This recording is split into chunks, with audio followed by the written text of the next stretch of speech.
Hey guys, and welcome to Gwent, the Witcher card game. My name is Jaggerus, and today I'm continuing my beginner deck series with a introduction to Nilfgaard, the starter Spies deck. So this is going to introduce you to Nilfgaard and their spying ways. Now, we have Emir van Emrys as our leader. This is the starter leader, and when you play him, his deployability returns an ally to your hand, and then you play a card from your hand. So you can basically take a card back and keep it and then play something else instead. So you basically get that card effect twice. It's kind of like Decoy. Decoy returns an ally to your hand, strengthens it, and replays it. So this card would take one of these allies and play it again, basically, and strengthen it by 3. Emir, what he does is you take one of the allies and then you play something else in its stead. So you can kind of get back a card that you maybe want to save for the next round and then play a separate card in its place. Alternatively, you know, you can use it to replay a card's ability, and it's really useful on things like the Vicavaro Medic. This is a Nilfgaard card, a bronze card, which resurrects a bronze unit from your opponent's graveyard. So you take a bronze card from your opponent and resurrect it on your side. And once you've played that, for example, you could then play Emir and pick up this card because it's only worth 1 point, put it back in your hand to resurrect something again later, and then play one of your other cards in its stead, basically. So that's kind of how you utilize the leader ability. Now, as always, we start with gold cards, and if you watch some of my other beginner videos, you should know some of these, but we have Royal Decree. Play a gold card from your deck, shuffle the others back. So this is targeted golden card draw. You play this and you can pick one of these 3 gold cards to play. Now, this is the card that I would switch out first as you start to get a bigger collection, because this deck isn't really reliant on any one gold card. It's not, you know, that important to play a very specific one, so Royal Decree isn't as useful in comparison to other gold cards, so that's the one that I would switch out first. Then we have our good friend here, Gerald of River. Sorry, I know it's Geralt of Riviera. I'm just doing it to wind people up. You know, it always gets some Witcher fan if I call him Gerald, but yeah, so we have Gerald here, and when you play him, he gives you 10 points. Now, if you're behind, after those 10 points have been added to your total, then you will trigger his Brave effect, which strengthens him by 3. So if you're behind by 11 or more, he becomes a 13, which is pretty nice. We have Triss Merigold. She deals damage to a unit by 5. She's also worth 7 points. Now, typically you'll target units on your opponent's side, but bear in mind you can also target units on your side of the board, which can be useful, which I'll talk about a little bit more later when I introduce you to some of the other cards in the deck. And last but not least, we have Cahir. Cahir, deploy. If Nilfgaard, trigger your leader's deploy ability. So basically what this means is if you're playing Nilfgaard, which you are, I'm not really sure why it has this clarification. I guess if somehow your opponent stole your Cahir in some way and your opponent wasn't Nilfgaard. But anyway, if Nilfgaard, trigger your leader's deploy ability. So if you play Cahir, you can then re-trigger Emir van Emrys' ability, so you can use it again, basically. That's what that does. So he'll trigger the ability again, and then you can pick up another card and swap it out for another card. So Cahir and Emir go kind of hand in hand here in this deck. All the rhyming. I'm so cool. Anyhow, let's move on to silver cards. So silver cards, we have Peter Sa Gwynleve. Deploy, reset a unit. If it's an ally, strengthen it by 3. If it's an enemy, weaken it by 3. So if your opponent has a really boosted unit, so a unit where they've buffed it a lot with green points rather than strengthened it, you can use Peter to reset that, basically. So you can take out a lot of points on a very buffed unit. Alternatively, if your opponent is damaging your units and they've been weakened, you can use this to reset them back up to base strength. So effects like weather, for example, Peter is really good against those because if they're weakening your units, you can bring them back up. So that's what he is kind of useful. Then we have Cleaver. This is another starter silver, so this was a starter silver, Peter was, and so is Cleaver, so they're all free. All of the cards I've showed you so far are free. When you play him, you lock or unlock a unit, you toggle it. So locking disables a card's abilities and also reveals ambushes. So for example, let's say I'm running my Impera Brigade. This is where spying comes into this situation. Now, the Impera Brigade, when you play it,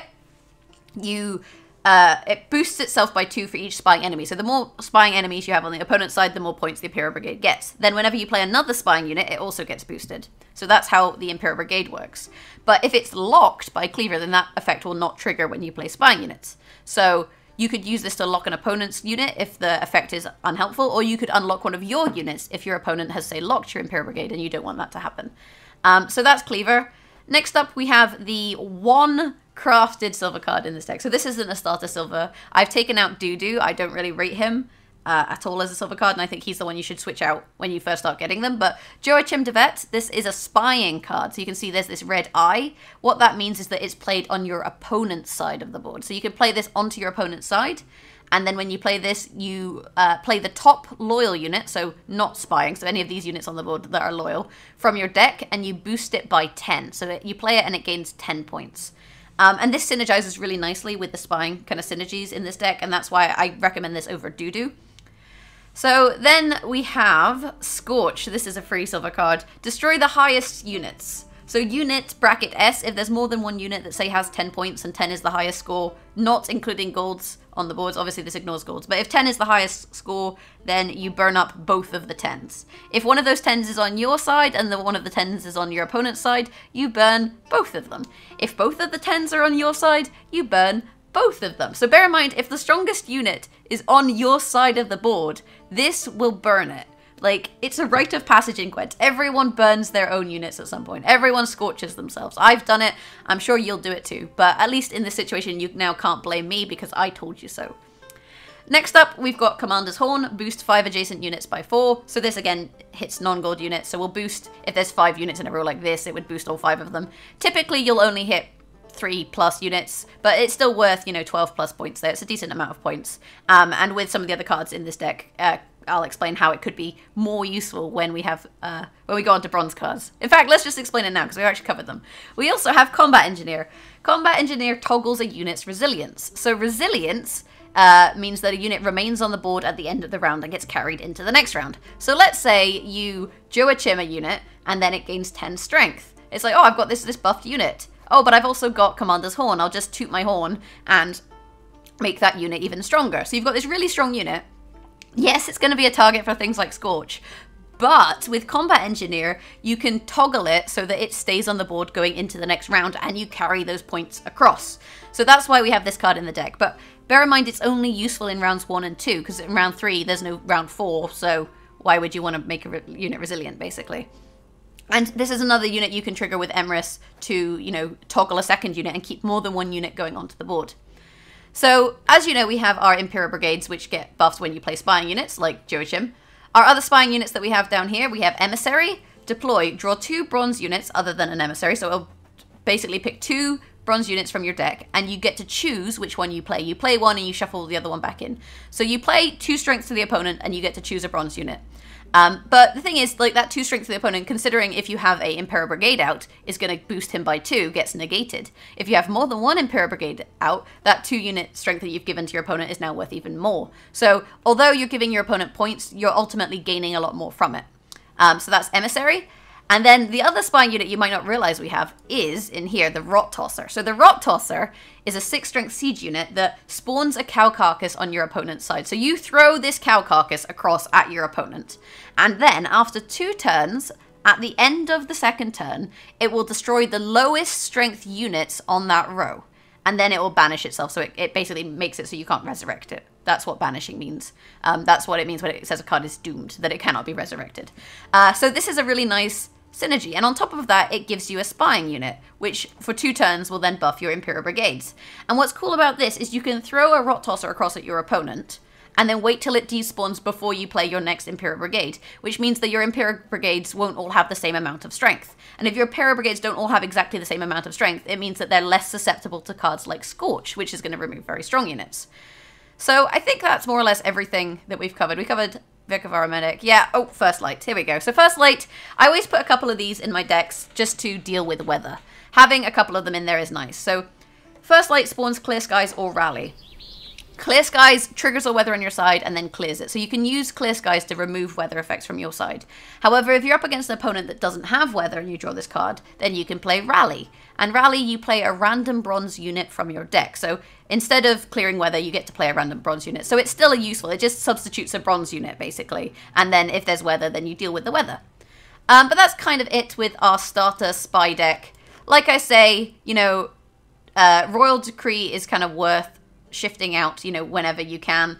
In terms of what you want to trigger, you could put Menno in your deck, for example. He destroys all spying enemies, so after you've buffed your units by a bunch of points, you can then destroy the spying enemies with Menno. That's an option. Stefan Skellen, deploy, choose a card from your deck and place it on the top of your deck, so you can use this to kind of target draw a card. There's lots of kind of interesting Nilfgaard cards, beyond the ones that I've mentioned here, that do fit into these decks. Similarly, for example, Cleaver, he's a 6 strength silver unit, but we also have Orcs, who's 4 strength, and he toggles 2 units lock, so you can lock 2 units, which is quite useful. And if they're enemies, you also damage them by 1. So this is arguably better than Cleaver, but Cleaver is free and Orcs is not, so that's why we've kind of done what we've done here.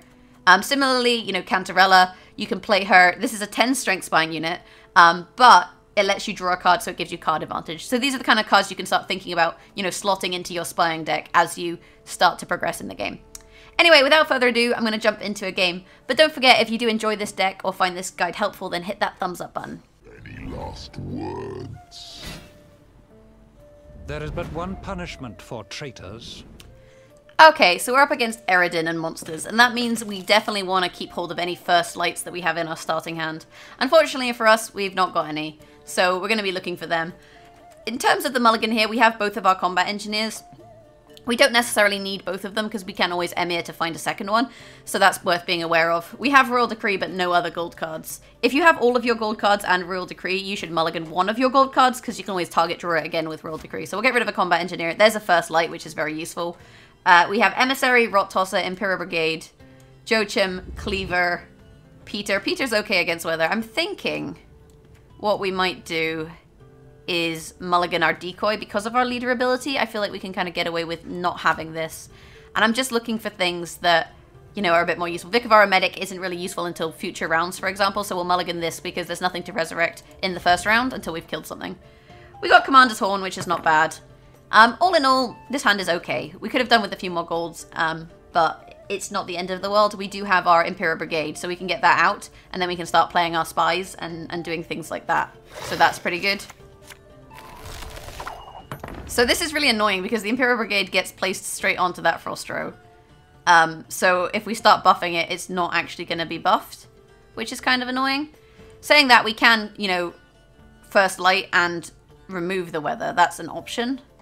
The problem is if we do that, then he plays more weather, which he's likely to do. We're not going to have a counter for it. So for the time being, I think what we'll do is we'll throw out our Rot Tosser.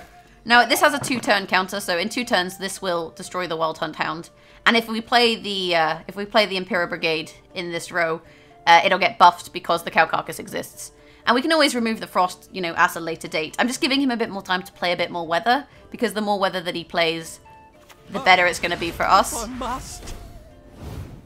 So there's Doo-Doo. So we'll pop our Impera Brigade out now. It gets buffed by the fact that there's a spy, but then obviously it's going to be debuffed by the weather until we clear it. And that's something just to be a little bit aware of.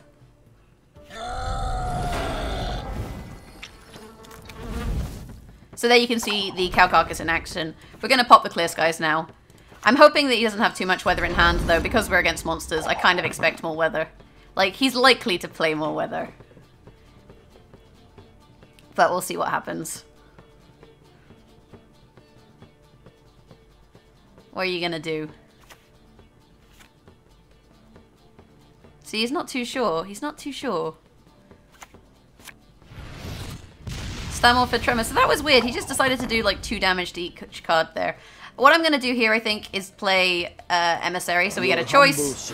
So our choice is Medic or Combat Engineer. We're definitely playing Combat Engineer. There's nothing to resurrect with the Medic. Actually, I lie. I killed his Frost Dude. We could have resurrected his Frost Dude and frosted him. But I think that actually would have buffed his Ice Giant, because this obviously gets buffed if Frost is anywhere on the board, including on your own side. As it is, we'll take the Combat Engineer and we'll give our Impera Brigade resilience. And, you know, we can always get the Vic of Medic later on. That's not really something that I'm too worried about. There is no escape. And so you can see he's targeting this unit, which makes sense because I've been buffing it. We're going to play out Joachim now. And we got a buffed Vic of Medic. So there's the Frost that I told you about. And now, we don't actually have any Frost to summon. I just realized I'm being an idiot. I'm making the same mistake everyone makes. Wild Hunt Hound only summons Frost if there's Frost in your deck. And because we don't have Frost in our deck, it's not going to summon any. This is a rookie mistake. The difference between summon and spawn. Well, there you go. We realized it as we resurrected it. Of course it's not going to play any Frost. We are ahead, however. We've got 28 points, which is nice. And we can, you know, we can always command us on the front row. Although at the moment, I don't feel like there's enough units there. Though potentially, if there's more units later on. So it didn't zap my buffed unit. Chose to zap something different instead. Which is I'm going to say a questionable choice, to be honest. A questionable choice. There's nothing that he's got that's really worth blocking. What I think I'm going to do here is I can take the Rot Tosser and play it again. That's an option. And that'll give me another spying unit, which should buff my Impera Brigade. So let's do that. So we'll play him here. We'll put him here. There is but one punishment for traitors. We'll grab the Rot Tosser. We'll play the Rot Tosser, because you don't have to like keep it. You can play a different card. And then we'll throw it on the back row here. So this is going to kill any Ice Giants that he plays. Basically, it kills the weakest unit on the row, which is currently the Ice Giant. And then if he plays the second Ice Giant on this row, then it will kill it. Although, Ice Giant... Oh no, he's siege specific. I was going to say I thought Ice Giant could be played on any row, but it doesn't look like he can. And this is the situation where Triss would have been useful, because what Triss would have done is Triss would have killed the cow carcass. So you can kind of see how that situation basically would have played out. We can actually reset Dudu, so let's do that. Let's play Peter here. And then reset Dudu. His base strength is 1, and that actually then destroys him because it reduces his base strength down from 1 to 0, so he's completely removed from the game. And you can see the opponent has chosen to pass. The Rot Toss, there are triggers, and kills that. And we have an 8 strength unit that we're keeping into the next round, so that is kind of the gist of it. A couple little hiccups here and there, but I'm still getting familiar with open beta as you guys are. I'm not. It's been 2 days, so I feel like I have an excuse. Okay, so what I think I'm gonna do here, we can redraw one of our cards, but honestly, I'm kind of happy with this hand, so I'm not gonna redraw anything. I'm just gonna be like, yeah, this is fine. What I think I'm gonna do to begin with is play out the Combat Engineer, and we'll make this one resilient again. So we've given him his resilience for the next turn. Now, it does make him a target, but ultimately, I'm not hugely worried by this. He's got a short, which is fine. So we'll pop out our Emissary, which will buff our kept unit. And actually, we can get a second Emissary here. But I think what I'm going to do instead is actually grab another Rot Tosser and throw this in the back row at his 10 strength unit. Because by doing this, he's now got pressure to try and remove the Rot Tosser or play something weaker than 10 on this back row. Otherwise, you know, it's gonna die. There's the lock. Weirdly, he chose to lock my unit and not to lock the cow carcass, which is definitely a strange choice. Fortunately, I'm not too worried about this lock because we can actually unlock it. We can also make it resilient again. So what I'm going to do here, leader ability, here. Pop this in the middle row, just to spread our units out a bit. Trigger the leader ability onto this unit, so it basically does your leader ability. Replay the Combat Engineer. And there we go, resilient again. So the lock removed the resilience, but we've managed to reapply it. And there's the Scorch, so really does not want to deal with that unit. But there's my, what was it called? What is that called? There's my, words are hard. Cow carcass triggering. So we can get 8 points off of a Commander's Horn, which I'm entirely tempted to do. I feel like we can put pressure on him here and try and force out some of his cards. So we'll pop out the Commander's Horn there and get the 8 points. I mean, it would have been nicer to have 12, but as it gets to this later stage in the game, Commander's Horn gets harder to hit on, you know, multiple targets, which is just something that happens. So there is a Chort. I can lock something, but there's nothing really worth locking at this stage. I could... You know what? I think we can probably pressure him out here. How many points has he got? 5. We're ahead by 3. We have 16 points in hand. I'm going to play Cleaver for the time being. I mean, I'm just going to lock his Cleaver. It doesn't really matter what I lock here. I'm only playing the Cleaver for points. But I kind of want to see what he does whilst holding on to my Geralt and deciding whether I can catch him here. So I have 10 points in hand. He's got Eredin. Eredin will spawn a Wild Hunt unit. Wild Hunt units are typically worth... I think he can catch me with Eredin. I think we pass here. We pass here because basically what happens now is he has to play Eredin to win the round. So he plays Eredin to win the round, and we go into the next round with 10 points plus another card. So we're in a pretty nice position. And the thing is, if he'd spawned this card here, the Wild Hunt Warrior, I think he would have won the round based on my very quick maths. So as it is, I didn't want that to happen. But this way, I can force him to play his leader ability, and then as we move into the next round, we get one apiece, but I have card advantage. And this is where card advantage comes into play, because I basically have up to 13 points in hand, and we just drew Triss. So we're not going to redraw anything. We're going to keep both of these golden cards, and he has to play first. So show me what you got. Show me what you got. Oh, yeah, I got Nithril. Should we just play Geralt, or who do we win with? Let's play Gerald. We gotta win with Gerald. Here you go. And then he passes. We pass, and there we go. That's game. So that is a brief introduction to Spies and beginner Nilfgaard. We'll send him a good game, of course. We always send good games. But if you've enjoyed this deck guide, then hit that thumbs up button. Let me know what you thought of the game in the comments below. And you can kind of see the idea of how resilience would have worked if you hadn't Scorched me, for example. And the way that you can use your leader ability and Cohere to your advantage with, you know, stuff like the Vic of Aramedic and the, whatever it's called, the card that gives you resilience. I'm going to open a keg now. Let's open a keg just to wrap things up. I think we got enough for one keg, so let's end on a high and hopefully find some interesting cards that we can play in other decks. What we got? I'm so excited. I believe you guys. We got beginner's luck. We definitely have some beginner's luck. Ooh, we got animated Arrakis. Arrakis Behemoth is a really good card in Consume monsters decks. We'll definitely have one of those up in the channel in the next couple of weeks for you guys, because Consume's really fun to play. And it's a blue card as well, so we're ooh, and a purple, you guys. Beginner's luck is totally legit. Oh, it's animated doo-doo. I hate him. He's such a bad card. This is painful. Like, look at those trollolololol boobs. So I think realistically what I would pick here is trollololol, because he works as any part of a Northern Realms trio. So you can basically use him to get the 3 card effects of Northern Realms, and I feel like that's a really interesting strategy. Morkvarg, whenever he's discarded or destroyed, he gets Resurrect, but he loses 3 strength. So, you know, he's an interesting card for Resurrect Skellige decks, but because he's losing 3 strength each time, if you kill him like 2 or 3 times, he's basically dead. And Doo-Doo is animated, so we're gonna have to go with it. As much as it pains me. As much as it pains me. Anyway, guys, the beginner's luck was real in that keg. Thanks for watching. Have a fantastic day, and don't forget, if you like the video, to hit that thumbs up button. Bye!